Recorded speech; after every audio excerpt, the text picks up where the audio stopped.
I can't take the WNBA serious anymore. They hate their only cash cow in Caitlin Clark. This is the only league on earth where the players have dated each other. Now they fined Caitlin Clark and Ryan Howard $30 apiece for just jawing at each other. The WNBA is once again facing criticism for its inconsistent treatment of players. This time for fining Caitlin Clark after she stood up for herself during a tense moment with Atlanta Dream's Ryan Howard. While the league claims to support strong, confident women, it seems that support depends on who the player is. This incident sheds light on how uneven the league's discipline can be and raises concerns about punishing players for showing passion, while larger issues in women's basketball are often ignored. You know, there'll be the big talked about moment, Ryan Howard, Caitlin Clark, jawing back and forth. But there's another example, right? Clark in that moment saying, I'm not scared of you. No, I'm not afraid. Then giving her a sarcastic. Things got heated during the Indiana Fever's rematch against the Atlanta Dream. Just 2 days after a tough loss to Atlanta, the Fever came in hungry for payback. Thursday night's game at State Farm Arena was packed. 17,044 fans showed up, many spending big just to watch Caitlin Clark play. The energy in the arena was intense, setting the stage for a high-stakes battle. What was that about, man? She was saying, don't do that again. But I'm trying to figure out why she gets so mad. I guess because of the push right there. Kind of like a get off me a little bit. But she's holding it right there. Look at the hand checking, right? We got the hand checking going on the hip. Putting it on the chest. How you hand checking? You can't hand check. This isn't the 80s. What are we doing? Hold on, man. She's hand checking right here. Then Caitlin trying to get by, right? What followed was more than just a great basketball game. It also revealed a lot about the current state of the WNBA. In Indiana's tough 81-76 win, Caitlin Clark had a tense exchange with Atlanta's Ryan Howard.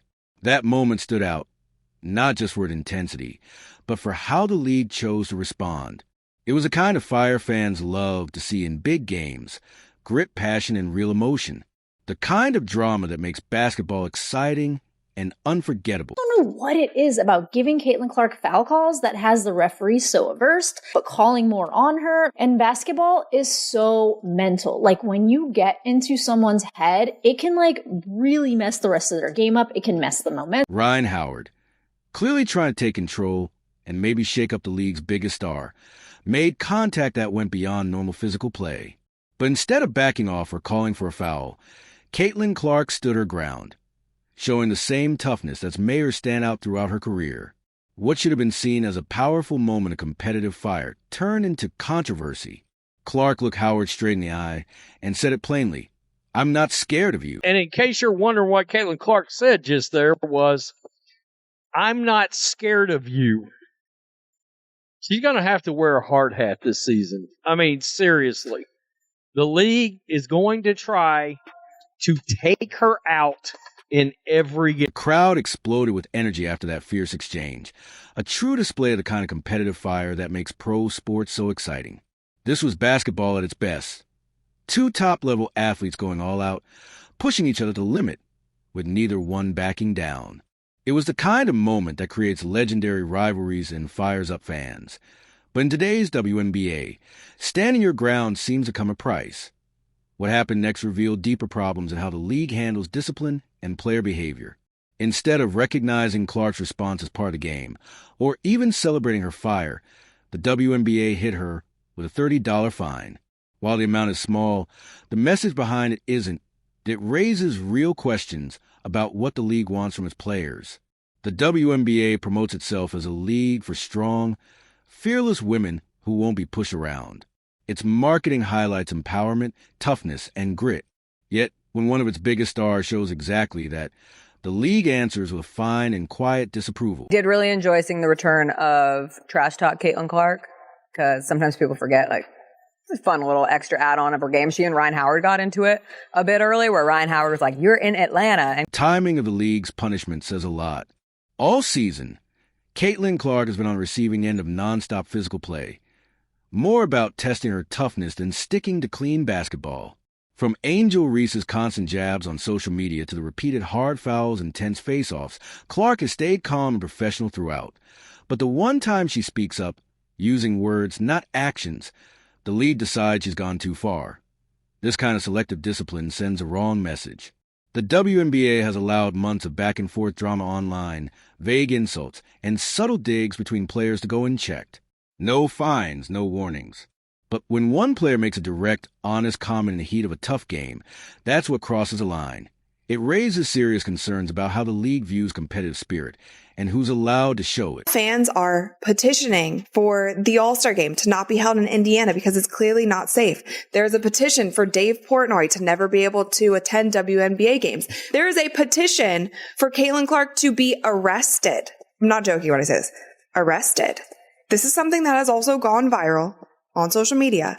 And I'm only bringing this up because the WNBA pays attention to what's going on social media. So if they're paying attention to it, I'm following what the league is saying. Like what the precedents that the league is setting, I'm following that because I'm covering the league. If they're going to pay attention to viral things on social media, I guess The most concerning part of the situation isn't the fine itself. It's what the fine symbolizes in the larger picture of WNBA discipline league has shown a clear pattern of inconsistent enforcement, where the consequences seem more influenced by which players are involved than by the nature of the incidents. This double standard creates a two-tiered system that error distrust and sends mixed signals about what kind of behavior is actually acceptable. Take, for example, the stark difference in how the league responded to Clark's straightforward in-game exchange with Howard compared to its handling of other ongoing issues. Angel Reed has spent months waging what amounts to a sustained campaign against Clark, using social media to rehash old plays and stir up drama. Despite this being a persistent distraction,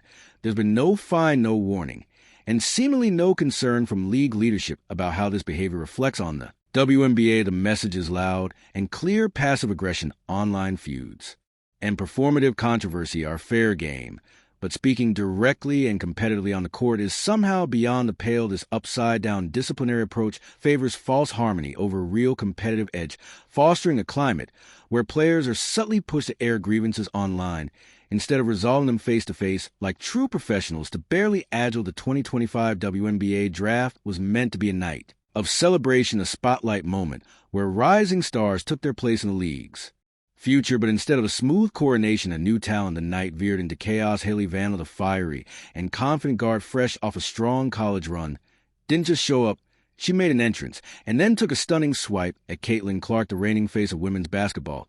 What followed wasn't just drama, it was a full-blown spectacle that stunned fans, analysts, and players alike.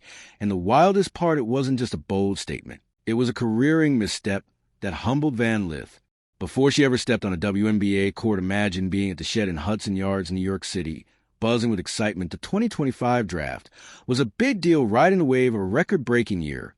For the WNBA, Caitlin Clark, the Indiana Fever superstar, had transformed the league in her rookie season, drawing massive crowds, spiking TV ratings, and landing lucrative broadcast deals. Her long-range shooting and playmaking had fans comparing her to NBA legends, and her impact was undeniable. The draft, featuring names like Paige Buers and Van Lith, was poised to build on that momentum, but what happens next will leave you speechless. Van Lith, drafted 11th overall by the Chicago Sky, had a story that resonated with many. She fought her way through a nomadic college career, playing at Louisville, LSU, and TCU, known for her grit and relentless energy. She was a player who thrived on proving doubters wrong. Her reunion with Angel Reed, her former LSU teammate, was a draft highlight, promising a dynamic duo in Chicago. But Van Lith wasn't content to just soak in the moment. She had a score to settle, rooted in a college rivalry with Clark that dated back to 2023. In that NCAA Elite 8-game, Clark torched LSU for 41 points, leaving Van Lith and her teammates in the dust. The image of Clark's "You can't see me" gesture became a viral taunt, and Van Lith hadn't forgotten. And this is where things go completely off the rails. During a pre-draft segment, Van Lith was thrown a playful question: start, bench, or cut 3 WNBA stars Diana Taurasi, Sabrina Ionescu, and Caitlin Clark.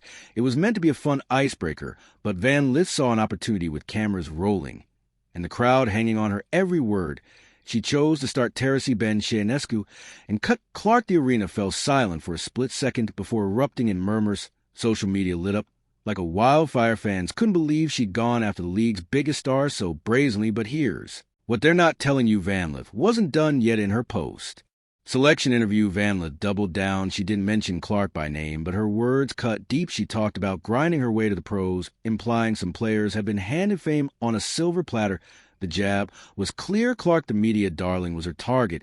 It was a bold move, one that screamed confidence, but riot or miscalculation, Van Lith thought. She was crafting an underdog narrative, but she just poked the bear and you'll never. Guess how it ends a backlash was immediate and relentless. With fans tearing into Van Lith's comments as bitter and unnecessary, they flooded the internet with stats comparing her college career to Clark's. Van Lith's numbers were solid, nearly 20 points a game at Louisville, 18 at TCU. But Clark's were otherworldly. She'd rewritten the NCAA record books, becoming the all-time leading scorer, while leading Iowa to back-to-back national championship games. Her stat lines looked like they belonged in a video game, and her impact went beyond the court, selling out arenas and boosting the WNBA's profile. And just when you thought it couldn't get worse, the WNBA community piled on ESPN analysts were floored. One called Van Lith's comments envy dressed up as confidence. Another pointed out the irony. Clark's rise had made the 2025 draft the second most watched in WNBA history, with 25 million viewers tuning in. By shading the player who'd put the league on the map, Van Lith wasn't just starting a rivalry, she was alienating the very fans and players she'd need to succeed. Even current WNBA stars took notice, with some quietly unfollowing Van Lith on social media. The message was clear: you don't come for the queen unless you're ready to back it up. But what happens next is truly insane. The real gut punch came from Clark herself, though not in the way you'd expect. While Van Lith's words were dissected online, Clark stayed silent. No tweets, no interviews, no petty clapbacks. Instead, she let a single moment speak. For her, a cold, knowing smile caught on camera as Van Lith threw her shade. It was the same look Clark had worn in college when opponents tried to get under her skin right before she buried them with a deep. 3 days later, she was spotted at a youth basketball camp coaching kids and signing jerseys for hours. The contrast was stark. Van Lith was chasing clout while Clark was building a legacy. And here's where everything changes. Just weeks after the draft, Clark made headlines by stepping onto the court during a Pacers game to toss out merch, stealing the spotlight. In the process, no other rookie had ever drawn this much attention in a preseason matchup. She reminded everyone why she's the league's biggest attraction, dropping 28 points, handing out 8 assists, and pulling down 5 rebounds. She hit deep threes and ran the offense like a veteran. Meanwhile, the cameras caught Van Lith still in warm-ups, waiting for her moment. Social media erupted, flooding timelines with memes of Clark cooking. While Van Lith looked on from the bench, the numbers told the story. Clark's rookie season was historic, with records for most points by a rookie guard, most assists by a rookie, and the first ever rookie triple-doubles in WNBA history. She was named Player of the Month and Rookie of the Month in the same month, a first in league history. Van Lith, meanwhile, had yet to log a single professional minute. Stick around, because this next part is huge. The WNBA community didn't hold back. An anonymous player reportedly said, "You earn your place with buckets, not by running your mouth on draft night."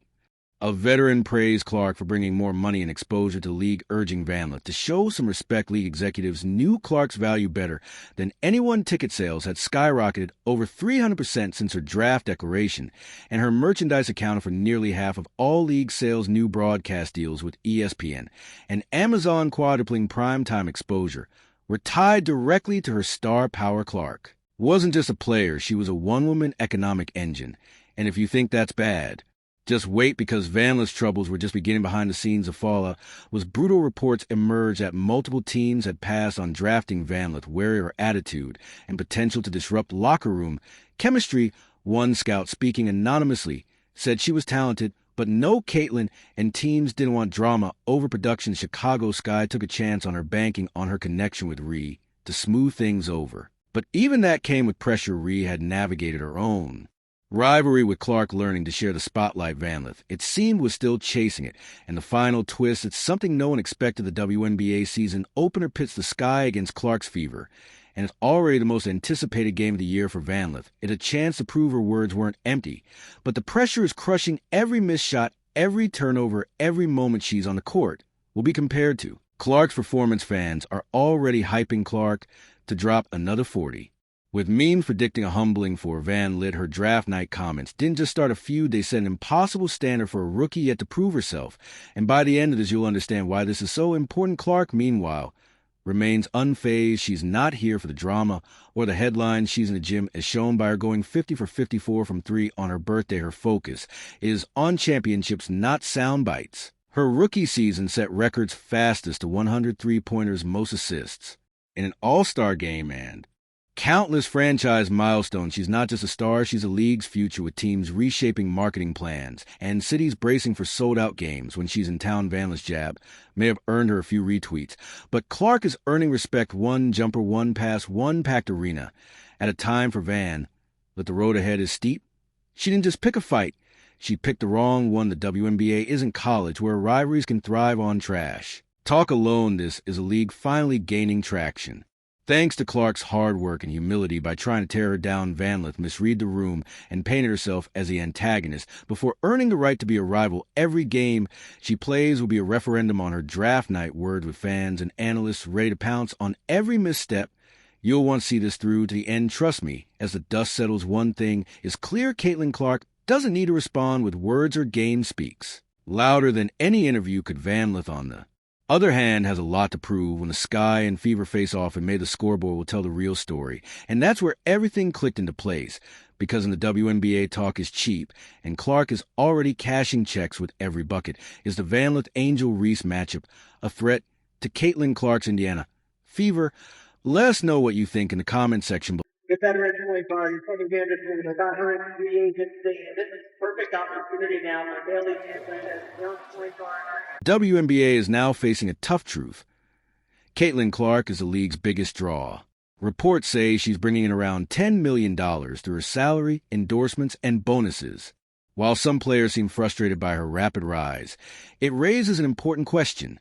Is this simply jealousy, or is there a real reason to be concerned? This girl is a superstar.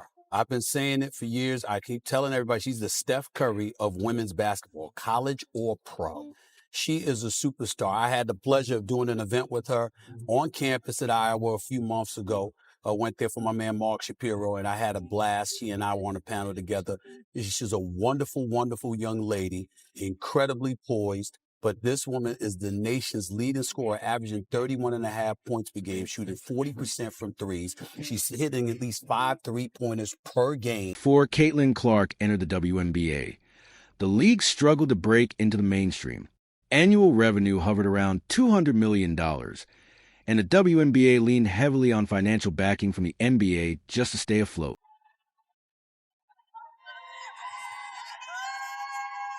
Well, Caitlin Clark hugging her family, her brothers, Blake and Colin, her father Brent, her mother Ann, and heading to the podium. She is officially a member of the Indiana Fever after has decorated a collegiate career. Until recently, the WNBA was flying under the radar. On average, just 6,500 fans showed up to games. Merchandise sales were minimal compared to the NBA, and TV ratings, including for the WNBA Finals, rarely crossed the 1 million mark. Players' salaries topped out at around $240,000 a year, and only a few big names landed major endorsement deals. Simply put, the league was surviving thanks to NBA support, not because it was booming. Then came Caitlin Clark. The moment she announced she was entering the WNBA draft, everything changed. Viewership for the draft shattered records, drawing 2.45 million viewers, the highest ever. The Indiana Fever, the team that picked her, saw ticket sales jump over 400%, with their home opener selling out fast. Even away games featuring Clark quickly sold out. Her impact stretched across the league. Teams playing against her saw attendance spike, and merchandise sales exploded. Clark's jersey became the top-selling rookie jersey in WNBA history. Even TV ratings saw a massive lift. One preseason game between the Indiana Fever and the Dallas Wings actually drew more viewers on ESPN than some NBA playoff games. Time winding down. Are they going to get the ball up in time? Clark for the win. She does it time and time again, the 40-piece, and walks off with the W. Wow. Listen, logo threes. It's her signature. That is the most Caitlin Clark way to win a game. Caitlin Clark has completely turned things around for the WNBA. Every area where the league used to struggle, attendance, ratings, merchandise, and sponsorship, is now booming. Still, a few veteran players have voiced frustration, wondering why Caitlin is getting so much attention and earning more off the court while their pay hasn't increased the same way. But let's face it, Caitlin Clark is the reason real change is finally happening. Thanks to her, some teams are already making enough money to upgrade their training facilities, charter private jets for travel, and hand out big bonuses. She's bringing millions in new revenue, and that's opening doors the league has been knocking on for years. Sponsors are finally showing interest, and TV networks are now willing to pay more, simply because fans want to watch Caitlin play. The WNBA has spent decades fighting for better pay and recognition. Now that it's finally happening, thanks in large part to Caitlin. It's disappointing to see some players more focused on jealousy than on the progress being made. The truth is, Caitlin Clark is the biggest thing that's ever happened to the WNBA. She's not just another rookie. She's the reason people across the country are finally paying attention to women's basketball. And yet, the league still expects her to play for just $75,000 a year. That's less than what many office workers make. Directive pass, Clark. Oh my! From Schenectady. Clark slid and drains it. My goodness. Because she's how sick she was. Clark! She's possessed. How will she go for history? Nike recently signed Caitlin Clark to a massive deal, $28 million over 8 years. And honestly, that still feels like a bargain for what she brings to the sport. While some WNBA players are asking for higher pay, even without delivering major impact or getting caught up in off-court drama, Caitlin is out there changing the game. If there's anyone in the league who deserves a raise, it's her. She shouldn't be stuck with a standard rookie deal. Her pay should reflect the money she's bringing into the WNBA. Just to compare, seasoned players like Aya Wilson, who've been around for years, earn about $240,000 annually. Yet even they haven't generated the kind of excitement Caitlin has in such a short time. Caitlin Clark is the biggest star the WNBA has ever seen. She's breaking records, selling out arenas, and drawing national attention every time she steps on the court. And somehow, she's still playing on a rookie salary of just $75,000, despite everything she's done for the league. There are still people trying to tear her down. But the numbers don't lie. Caitlin is leading the WNBA into a whole new era.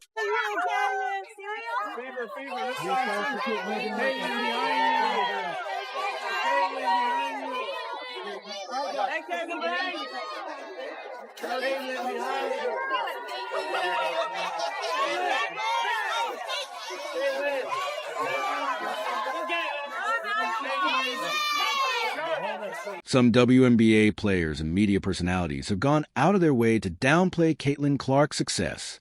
They've called her overrated and even claimed that the only reason she gets so much attention is because she's white. But here's the problem with that argument. There have been plenty of white players in the WNBA before Caitlin Clark. Legends like Sue Bird, Diana Taurasi, and Sabrina Ionescu. All were incredibly talented, but none sparked the kind of buzz Caitlin is creating right now. So what makes her different? If this were just about race, the league would have seen the same excitement years ago. But it didn't. That's because Caitlin Clark brings something completely new to the game. She's not just great. She's electrifying. Her deep three-pointers, her fast-paced play, her no-look passes, they make every game feel like an event. You can't look away when she's on the court. That's why people are tuning in, buying tickets, and talking about the WNBA like never before. Her critics ignore all of that because it's easier than admitting the truth. Caitlin Clark isn't just a talented rookie. She's a game changer. And her influence goes far beyond basketball. She's not only a rising star in sports, she's become a cultural icon. Be that easy. So will Caitlin Clark be a good pro? Absolutely. Will Caitlin Clark come into the WNBA and do what she's doing right now? Immediately? Absolutely not. Not gonna happen. Okay. Caitlin Clark has just done something incredible. She reached a milestone in only 41 games that took WNBA legend Diana Taurasi a whopping 565 games to achieve. Let that sink in for a moment. What we're witnessing isn't just a strong rookie-to-sophomore jump. It could be one of the most remarkable breakthroughs in professional basketball history. There it is! A triple.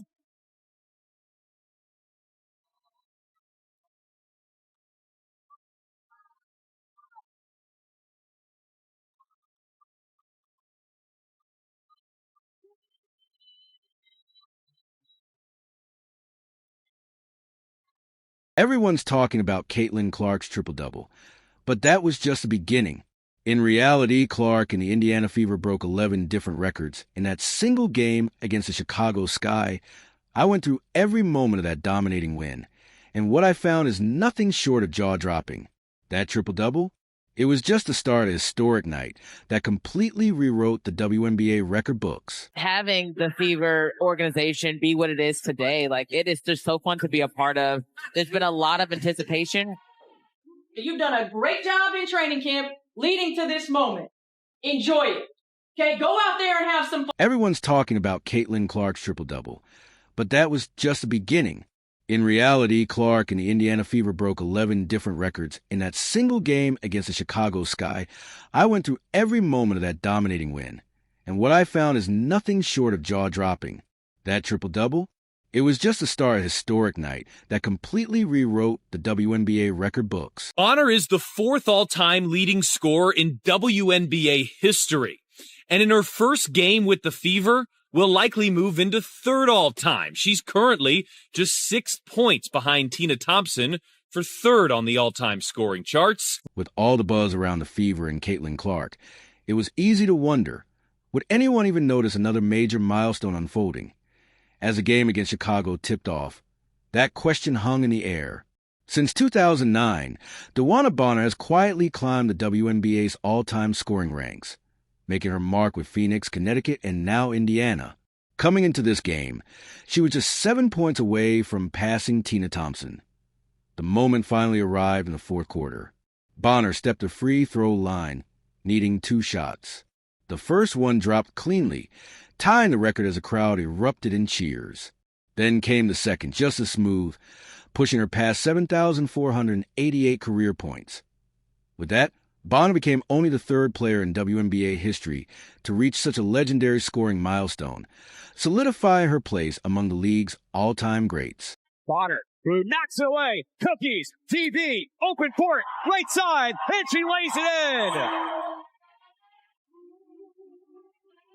What makes DeWanna Bonner's milestone even more impressive is how much she's influenced the Indiana Fever's culture. This isn't just a veteran padding her stats. Bonner is a 6-time All-Star, a 2-time WNBA champion, and the steady leader of a young, ambitious team looking to build a winning identity. She's not just playing, she's mentoring. When Bonner speaks in the locker room, rising stars like Caitlin Clark, Aaliyah Boston, Kelsey Mitchell, and Lexi Hull listen closely. She's the guiding voice behind the Fever's transformation and the team's heart and soul. One more free throw for Bonner. It's in the air, and it's good. DeWanna Bonner now 3rd in WNBA history in scoring. 7,489 points and counting. Lord, and here's the ovation for Bonner.